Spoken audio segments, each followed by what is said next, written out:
생각해 보면 이제 올해 또 한 달이 안 남았습니다. 뭔가 좀 새해를 준비하시려는 계획 세우시지 않으셨나요? 이맘때쯤 되면은 또 그 자기개발 관련된 책들 많이 팔린다고 합니다만 이맘때 되면 뭔가 후회가 남기도 하고 새로운 도전을 하려고 했는데 또 오래가지도 못하고요. 우리가 자기개발에 실패하는 이유 어떤 함정에 빠져 있는지 이분과 함께 우리 들어보시죠. 한국조직심리협회 박진우 박사와 함께합니다. 박사님 안녕하세요. 네, 안녕하십니까. 박사님도 연말연시 항상 뭐 계획을 세우십니까? 그럼요. 지키시는지는 안 여쭤보겠습니다. 아유, 고맙습니다. 우리가 신뢰도를 좀 생각을 해야 되기 때문에. 네. 근데 항상 이맘때 되면 네. 올해는 내가 뭐 했나? 뭐 하려고 했는데 내가 제대로 했나? 돌아보게 되고 항상 또 뭐 반성하게 되지 않습니까? 네, 맞습니다. 네. 뒤처지는 느낌도 들고요. 네. 그런 이유는 뭘까요? 연말에. 일단 이 표현이 되게 재밌잖아요. 예. 우리 2025년을 마무리하고 예. 2026년을 시작한다. 예. 이 표현 좀 재밌지 않습니까? 내가 마무리하는 건 아닌데. 예. 이거 왜 재밌냐면요. 네. 뭐 인간을 포함한 모든 동물, 유기체들은 예. 사실은 태어난과 동시에 끝까지 연속선상에 있어요. 그럼요. 단 한 번도 다시 돌아가지 못하거든요. 아, 그런데 우리가 한 해, 1년 뭐 이렇게 얘기하면 1년을 마치 새로 시작한 듯한 그런 느낌 같죠. 새롭게 반복되는 느낌이에요. 그러니까 뭔가 마무리하고 새로 시작한다. 이런 느낌이잖아요. 이 표현이 너무 재밌는 거죠. 그냥 똑같은 하루하루인데. 우리는 태어나서 죽을 때까지 그냥 연속선상에 예. 일직선으로 달리는 건데 그렇죠. 앞으로만 가는 마치 하나를 끝내고 새롭게 시작한다. 이런 느낌을 받게 되니까 이 표현이 참 재밌는 거죠. 마치 보면서 뭐 장부 하나 덮는 느낌처럼요. 맞습니다. 네, 이러다 보니까 어떤 일이 벌어지냐면 우리가 마무리되는 시점과 또 시작 시점이 존재하잖아요. 네. 그럼 시작 시점에는 우리가 뭔가를 기대하죠. 계획하고. 그죠. 또 마무리되는 시점에서는 뭘 할까요? 회고하고 반성하고 그쵸. 후회하고 이런 것들 많이 하죠. 근데 인간이 하는 후회는 크게 두 가지거든요. 예. 하나는 뭐냐면 뭔가를 해서 생기는 후회예요. 내가 그 일을 왜 했을까 하는 네, 후회가 네. 있고 두 번째는 그 일을 하지 않아서 생기는 안에서. 후회예요. 근데 재밌는 건 뭐냐면 해서 생기는 후회는요. 그 당시는 후회가 커요. 그런데 시간이 지나면 얘가 좀 줄어들거든요. 잊혀지죠. 그렇죠. 근데 하지 않은 후회는요. 시간이 지나면 지날수록 계속 떠오르죠. 그 죽을 네. 때까지 간다던데. 그렇습니다. 그러니까 혹시 편집장님도 네. 그 첫사랑 잊지 못하시는 아유 지금 같이 살고 있으니까요. 예. 그래요? 대부분의 사람들이 네. 첫사랑을 잊지 못하는 가장 큰 이유는 뭐냐면 사실은 첫사랑에 고백을 못했기 때문이죠. 만약에 고백을 했으면 그 당시 후회하고 끝냈을 거예요.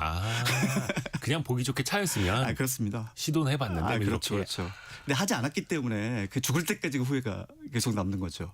그래서 했던 후회들 어떤 일을 저질러서 생기는 후회는요. 사실은 그때는 커도 시간이 지나면 좀 줄어들지만 하지 않은 후회는 시간이 지나면 지날수록 점점 커져요. 그래서 우리가 사실 돌아가실 때쯤 했던 것에 대한 후회를 하는 분들은 거의 안 계세요.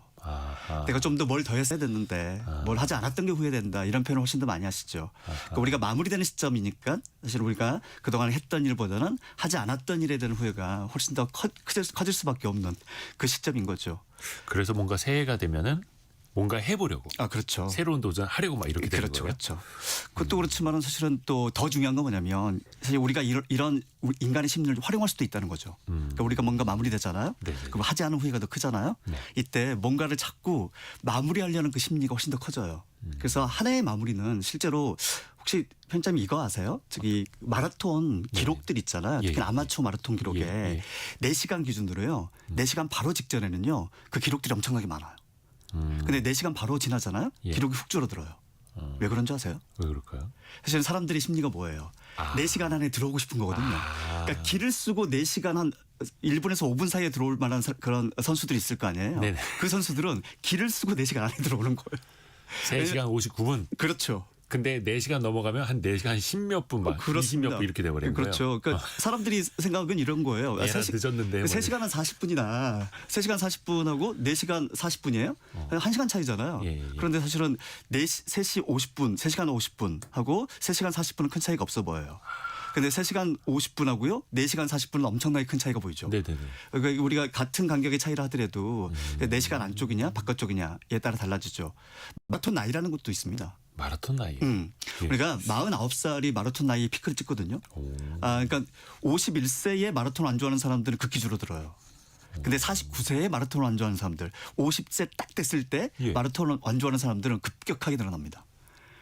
왜 그럴까요? 왜냐하면 사람들이요 이게 마라톤이라는 게 엄청난 에너지를 소모하는 운동이잖아요. 그러니까 나이가 많이 들면 못한다 이런 생각들을 훨씬 더 많이 하시는 것 같아요. 그러니까 내가 40대 마지막에 이거 완수해야 돼. 뭐 그 심리가 훨씬 더 세지는 거죠.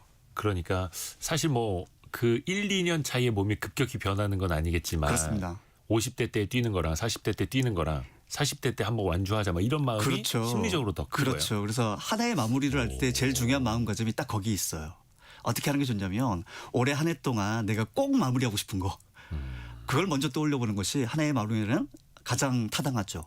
아하, 예. 뭔가 그 아홉수 그렇죠. 마지막에 지금 아니면 못하는 예. 뭐 이런 거. 예. 또 이제 59세인 분들도 또 마찬가지죠, 마찬가지고 마찬가지죠. 69세인 분들도 네. 마찬가지고. 근데 사실은 인간은 태어난과 동시에 죽을 때까지 연속선상에 달리고 있지만은 이게 시간 경계 효과라고 부르거든요. 우리가 시간을 딱 나눠줬을 때 뭔가 새롭게 시작한다. 또 마무리됐을 때 어떤 마음가짐이 새롭게 생기고 이런 것들이 훨씬 더 강해지거든요. 시간의 경계 효과. 네. 근데 사실 그런 거 이제 또 마케팅적으로 이용하기도 하잖아요. 그렇습니다. 자기개발서 뭐 네. 무슨 비법, 네. 무슨 법칙, 네. 30일 완성. 네. 근데 이게 또 인간이 성장하려는 욕구를 잘 간파한 거기는 한데 네. 이게 때로는 또 압박, 강박이 되지 않습니까? 그렇죠. 사실 그래서 연초에 계획을 세우는 사람들이 많이 늘어나기 때문에 네. 피트니스 센터 이런 데 있잖아요. 아, 호황이죠. 연초 1월 달에 매출 우리는 사실은 12분의 1이어야 돼요. 그렇잖아요. 근데 1월 매출을 딱 보이잖아요. 그러면 이 피트니스 센터가 1년을 버틸지 그렇지 못할지가 예측이 가능해요. 그러면 한번 편집자님 생각해 보세요. 그렇죠. 1월 달에 매출이 어느 정도 나와야지 버틸 수 있을까요? 1년을 버틸 수 있을까요? 일단 12분의 1은 절대 정답이 아니죠. 그 못해도 1월 매출의 한 30%는 30%. 넣어야 될 것 같은데요. 30%좀 더 쓰셔야 됩니다. 더요? 아, 그렇습니다. 1월 매출이요. 최소한 3분의 1 혹은 2분의 1까지 나와줘야지 1년을 50%까지도? 그렇습니다. 그래야지 1년을 버틸 수가 있어요. 그만큼 1월이 되면 새롭게 시작하는 사람들이 엄청나게 늘어난다는 얘기거든요. 그러니까 1년치 결제해놓고 그렇습니다. 사실은 헬스장들이 1년 결제해놓고 안 나오는 사람들 덕분에 돈 번다 하더라고요. 맞습니다. 맞습니다. 근데 그게 그것도 딱 정해져 있죠. 그게 1월이어야 돼요. 근데 3월 정도에 시작한다. 이런 사람들은 사실 찾기 쉽지 않거든요. 이게 1월 달에 사람들 많이 시작하죠. 자기개발서도 사실은 가장 많이 팔리는 시기가 딱 이 1월이죠. 시기예요. 1월이죠. 뭔가 마무리하고 시작되는 시기, 이 시기에 되게 많죠. 그런데 사실 우리가 모든 인간은 성장을 원하고 네. 모든 인간은 변화를 원하지만은 그 성장과 변화를 누구나 이루는 게 아니잖아요. 네네네. 그렇기 때문에 우리는 어디에 휩쓸리게 되냐면 뭐 그럴듯한 얘기들 방금 전에 말씀하신 것처럼 뭐 매질 완성, 뭐 맥주 완성 이런 그쵸, 얘기에 그쵸. 쉽게 휘둘려요. 당신도 할 수 있으니까. 그렇습니다. 이런 거. 예. 그 얘기를 듣다 보면 우리한테 뭐가 생기냐면 통제감의 착각 이러는 게 생겨요. 그러니까 내가 통제할 수 없는 것을 마치 통제할 수 있을 것처럼 생각한다는 거죠. 통제 착각. 그렇습니다. 이 통제감의 착각이 사실은 인간한테 어느 정도는 행복감을 주고 도움을 주기도 해요. 편장님 그 통제감의 착각이 가장 없는 사람들, 그러니까 굉장히 현실적인 사람들이겠죠. 네네. 이 사람들이 누군지 아세요? 누굴까요? 별로 뭔가 욕심이 없을 것 같은데. 그렇죠. 그럴 것 같죠. 예. 아닙니다. 통제감의 착각이 가장 낮은 그룹은 예. 우울증 환자들이에요. 그러니까 정상적인 사람들은 다 뭘 갖고 있다는 얘기예요? 통제감의 착각을 갖고 있다는 얘기거든요. 약간 자기 중심적으로 내가 하면 더 잘할 것 내가 같고. 하면 잘한다. 내가 하면 된다. 내가 하면 다르다. 라는 거죠. 그러니까 우리가 로또를 산다 하더라도요. 예. 내가 고른 번호 있잖아요. 그렇죠. 내가 자동보다 직접 고른 수동. 번호. 예. 예. 꿈에서 본 번호. 맞습니다. 그러니까 그 번호에 대한 가치가 누가 뽑아준 거, 누가 준 거보다 훨씬 더 크게 생각하고요. 네네네. 심지어는 우리 이런 것도 있어요. 그러니까 아주 중요한 경기, 국가대표 뭐 이런 경기예요. 예. 그 경기를 내가 봐야 돼. 예. 진짜 보고 싶었거든요. 예. 근데 새벽에 해요. 그래서 제가 그걸 알람을 맞춰놨는데 그냥 자버린 거야. 예. 다음날 아침에 일어났는데 다행히도 그 경기의 결과를 몰라요. 그럼 나는 재방송을 보면서 그죠. 재밌을 수 있잖아요. 네네네. 근데 그때 생방을 볼 때의 즐거움에 비해서 재방송을 볼 때 경기의 결과는 모르지만은 그렇게 즐겁지는 않거든요. 나는 처음 보는 거지만 그렇습니다. 라이브가 아니라는 걸 알게 됐을 때 반감이 됐다. 그렇죠. 왜냐하면 내가 라이브를 봤을 때는 통제감의 착각이 커져요. 내가 볼 때 왠지 내가 응원하고 함께 뭔가 그 경기장에 갇힌 듯한 뭐 이런 느낌을 가질 때는요. 훨씬 더 재밌어요. 이게 통제감의 착각이거든요. 근데 막상 그 경기를 재방으로 볼 때는요. 재미가 없어요. 왜냐하면 통제감의 착각이 사라지거든요. 그러니까 통제감의 착각은 인간을 더 행복하게 재밌게 만들어준다라는 거죠. 근데 그 자기개발서가 이걸 아주 잘 이용해요. 너무 잘 이용하죠. 아, 당신도 할 수 있다. 너도 이렇게 시도하면은 결과를 만들 수 있거든. 이라는 그 환상을 심어주게 되는 거죠. 당신도 해보세요. 그렇습니다. 근데 그럴 때 사실은 우리가 이제 경기도 마찬가지예요. 그 경기의 결과를 봤을 때 사실 내가 심지어는 이런 사람도 있어요. 내가 보면 져. 네, 맞아요. 꼭 내가 보면 지더라. 나도 이런 사람도 보면 안 있거든요. 돼. 네, 맞아요. 네. 내가 보면 진다라는 표현도 역시 통제감의 착각이에요. 그렇잖아요. 그래서 전혀 상관없는데. 그렇죠. 사실은. 전혀 상관없죠. 뭐 사실은 뭐 선수들의 어떤 연습 부족이라든가 아니면 뭐 감독의 전술의 어떤 부재라든가 이런 게 훨씬 더 클 수도 있는데 사람들의 생각은 내가 꼭 봐야 돼 혹은 내가 보지 말아야 돼라고 생각하는 거죠. 이게 인간한테는 행복감을 주지만은 실제로 뭔가를 실행을 하고 결과를 볼 때는요. 통제감의 착각을 좀 줄여야 돼요. 그리고 실제로 내가 통제감을 높여서 결과를 만들 수 있는 방법, 그 방법을 찾아야 되거든요. 그러니까 이게 뭐 되든 안 되든 사실 나랑은 상관없는 거야. 그렇죠. 구분을 좀 하는 게 필요하겠네요. 그럼요. 예. 그러니까 이 착각은 나를 행복하게도 만들어주지만은 내가 지나친 자책할 수도 있죠. 사실 내가 노력하지 않아서 내가 열심히 응원하지 않아서 내가 뭔가 더 했어야 됐는데 라는 것은 사실은 별 의미 없잖아요. 왜 그 인과 구조에 과학적으로 영향을 미치지 못하는 요인이니까. 근데 또 이 통제감의 착각이 전혀 없으면 또 사람이 너무 다운되는 우울해지죠. 거고 우울해지죠. 적정하게. 맞습니다. 예를 들면은? 적정하게도 있고요. 또 적정한 타이밍도 있고 대상도 있고. 대상. 네. 근데 그거를 구분할 줄 알아야 한다. 그렇습니다. 그게 핵심이네요. 네. 근데 성공예감 이대호입니다는 여러분이 들으실 때 제일 재밌습니다. 여기까지 말씀드리고. 생방으로. 아, 맞아요. 생방으로 들으실 때 제일 네, 재밌습니다. 네. 근데 이게 자기 개발에도 사실은 압박을 느끼고 중독되고 이맘때면 꼭 해야 할 것 같고 네. 이것도 중독 아닐까요? 그러니까 중독을 우리가 이렇게 표현을 해요. 첫 번째는 강한 욕구. 중독된 대상한테는 강한 욕구가 생기죠. 두 번째는 뭐냐면 내성이에요. 그러니까 더 큰 욕구로 더 큰 자극을 원한다는 거죠. 아, 내성이 생겨요? 그렇죠. 내성이 생기죠. 중독이라고 표현할 때는. 자기 개발 욕구에도 내성이 생긴다. 그럼요. 세 번째는 금단이에요. 아니, 안 하면 불안하고. 담배 약물이랑 비슷해요. 맞습니다. 자기 개발 아, 욕구들. 예, 예. 근데 자기 개발에 사실 보통의 중도가 한 세 가지 요인을 얘기하거든요. 예, 예. 근데 자기 개발은 하나의 요인이 더 크게 작용해요. 그 요인이 뭐냐면 예. 내가 부정적 결과에도 계속 집착한다는 거죠. 안 좋은 결과 네, 나왔는데도. 안 좋은 결과가 나왔는데도 자꾸 자기 탓을 하는 거예요. 내가 뭔가 더 열심히 했었어야 됐는데 내가 이 조언을 충실히 따랐어야 됐는데 그때 누구 말 안 들어서. 그렇습니다. 그렇습니다. 근데 우리가 부정적 결과에도 불구하고 지속하는 걸 우리가 이렇게 생각할 수도 있잖아요. 뭐 끈기다. 예, 끈기. 그렇죠. 뭐 열정이다. 이런 표현을 수도 있잖아요. 그래서 뭔가 우리가 그릿 같은 게 좀 부족해서 그래서 뭔가 성과를 보지 못한다라고 생각할 수도 있는데 심리학자들이 연구해 보면 열정이 하나는 아니에요.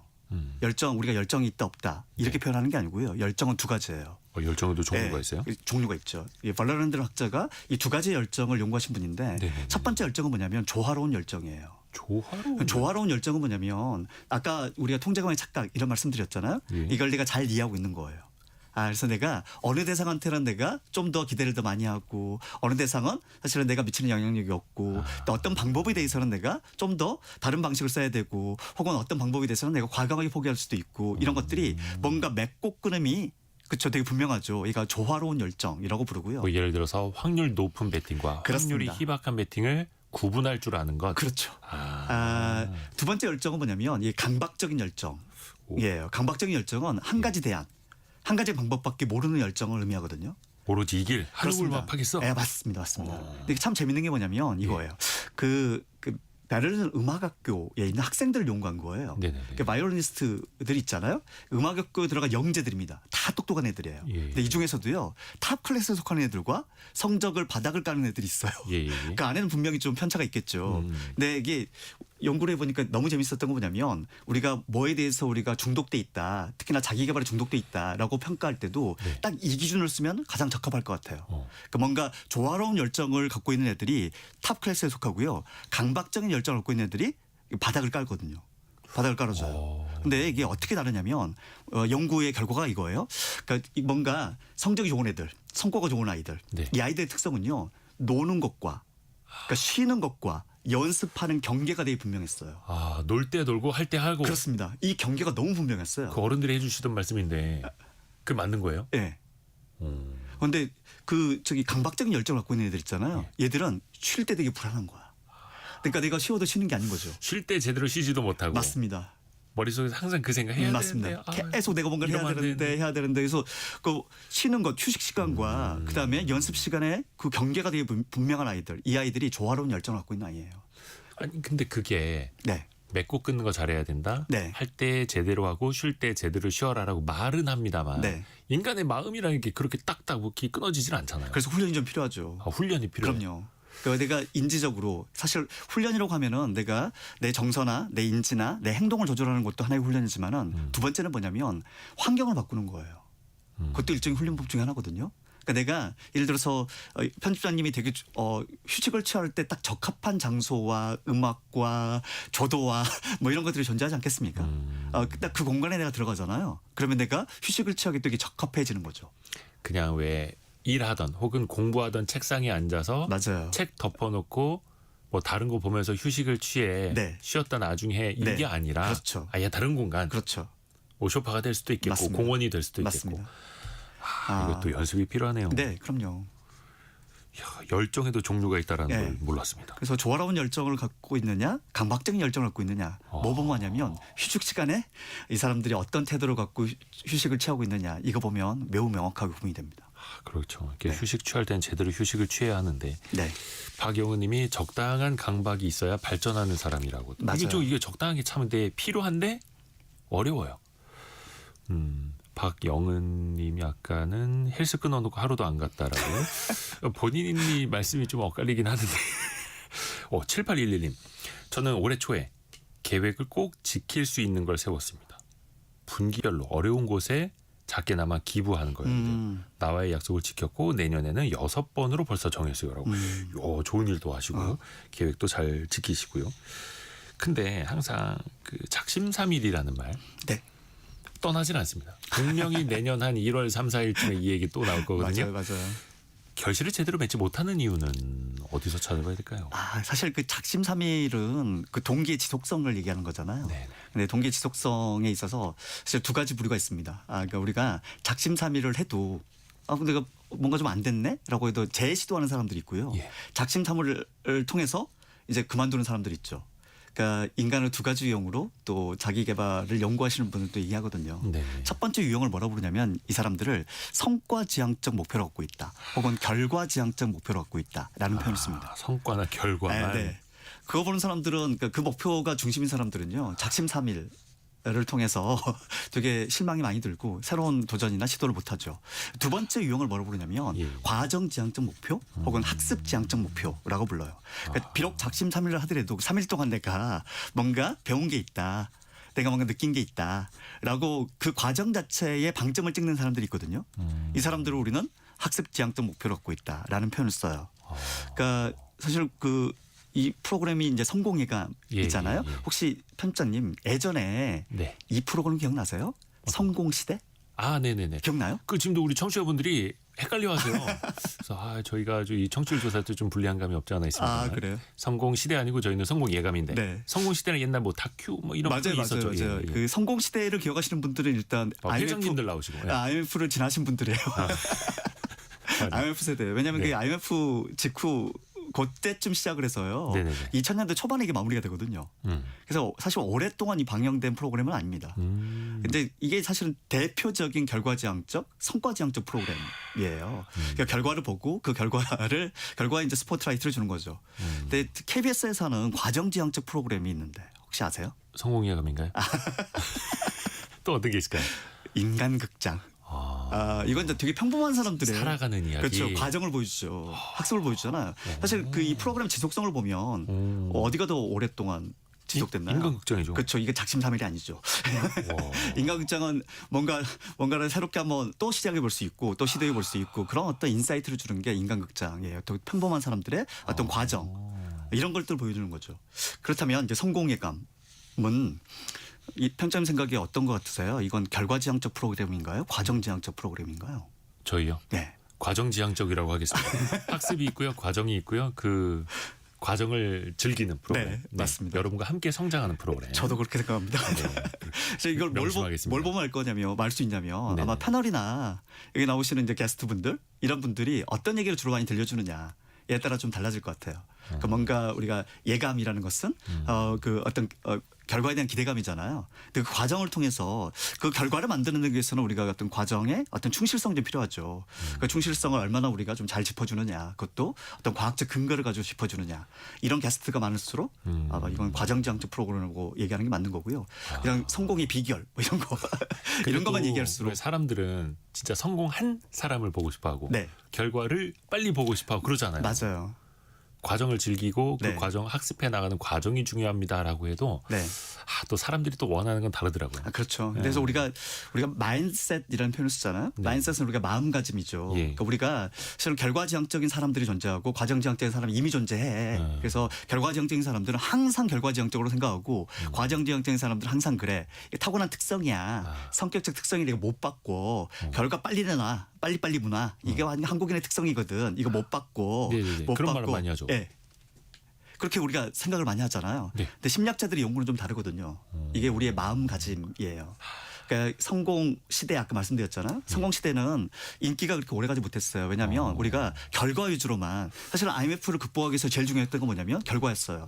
빠르게 결과를 가져오는 것이 그 극복하는데 아주 중요한 비결이었죠. 네네. 근데 우리가 결과만 빨리 가져오다 보니까 어떤 일이 벌어졌냐면 그 과정을 우리가 미처 못 챙겼다라는 어떤 자괴감, 후회 뭐 이런 것들이 더 많이 들었잖아요. 당시에. 그래서 이 프로그램에 오래 못 갔던 배경 중에 하나를 심리학적으로 분석하게 되면 아마 그런 것도 하나의 배경이 아니었을까로 생각을 해요. 재밌습니다. 3723님이 과정을 지향하는 그런 삶의 관점 너무 좋습니다. 성공예감 화이팅 이렇게 보내주고 그리고 1788님이 올해 74세 할배입니다.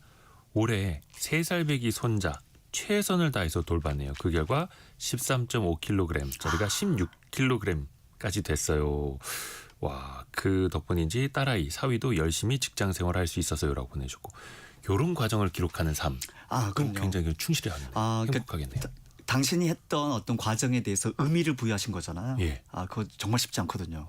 근데 아주 청취자분들이 아주 굉장히 현명하신 것 야, 같습니다. 대단하시다. 네. 현명하시다. 네. 그 과정이 또 나에게 행복감을 그럼요. 가져다 주는 거고 그게 쌓이다 보면 또 좋은 결과가 그러니까 되는 사실 거예요. 육아하는 그 당시 예. 그 당시는 되게 힘들어요. 그럼요. 그러니까 우리가 이제 행복이라든가 보람이라든가 이걸 사실은 좀 다른 개념으로 생각을 하는 경우가 좀 있거든요. 네. 행복은 그때 느끼는 어떤 결과물.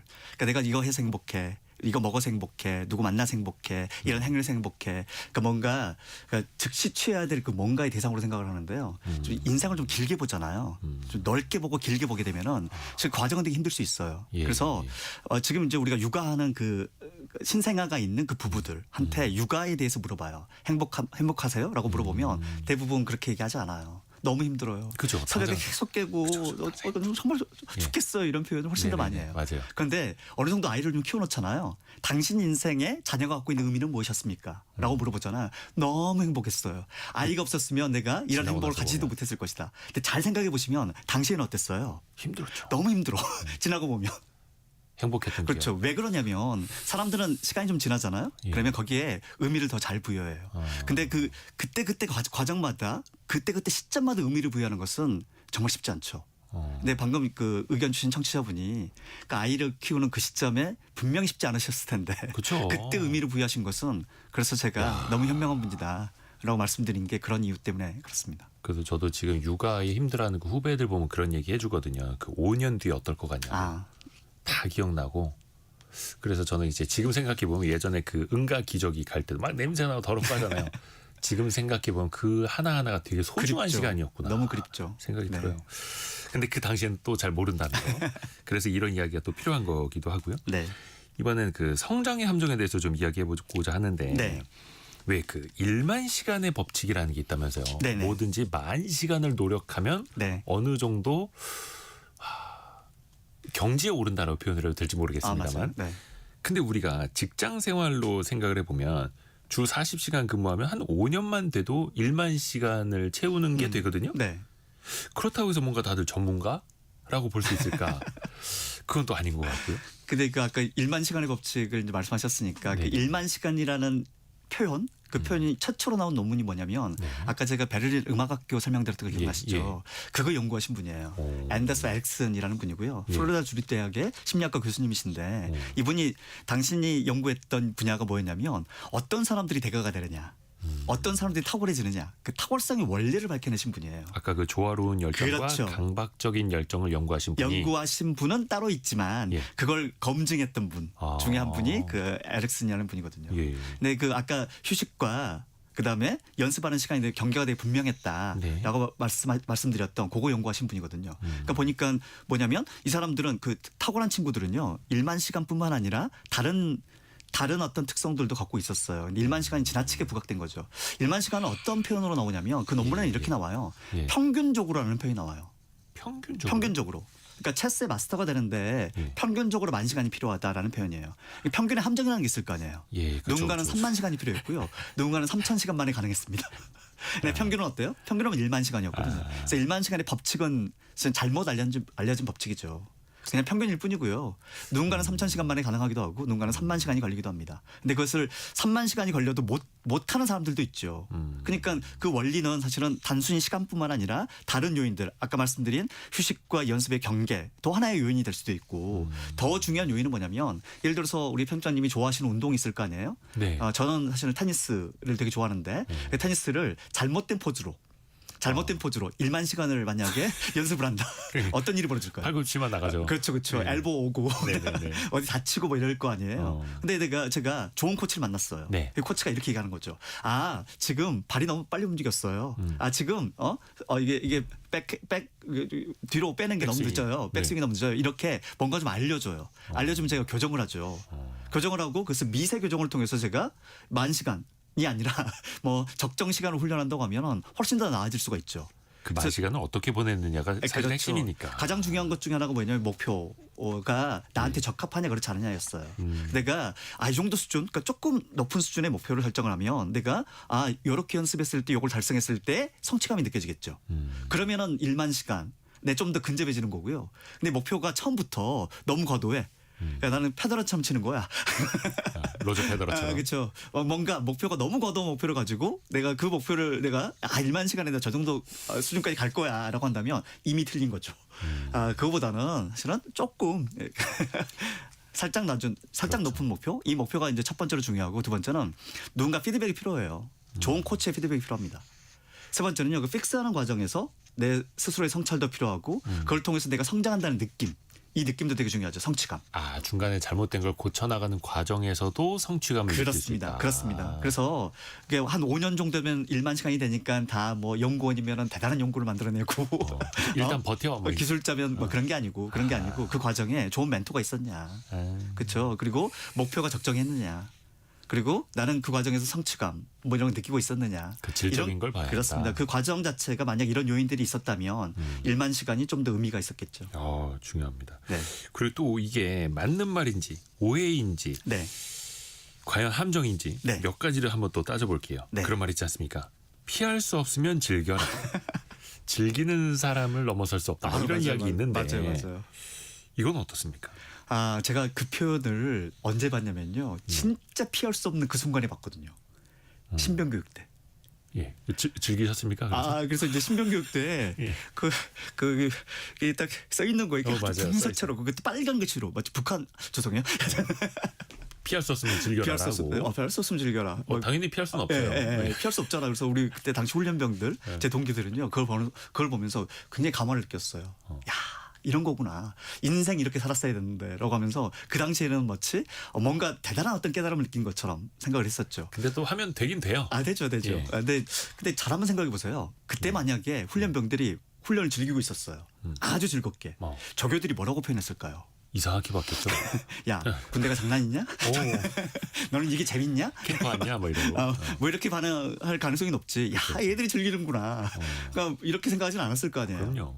두 번째 제가 또 신입사원 때 그런 생각을 좀 했었어요.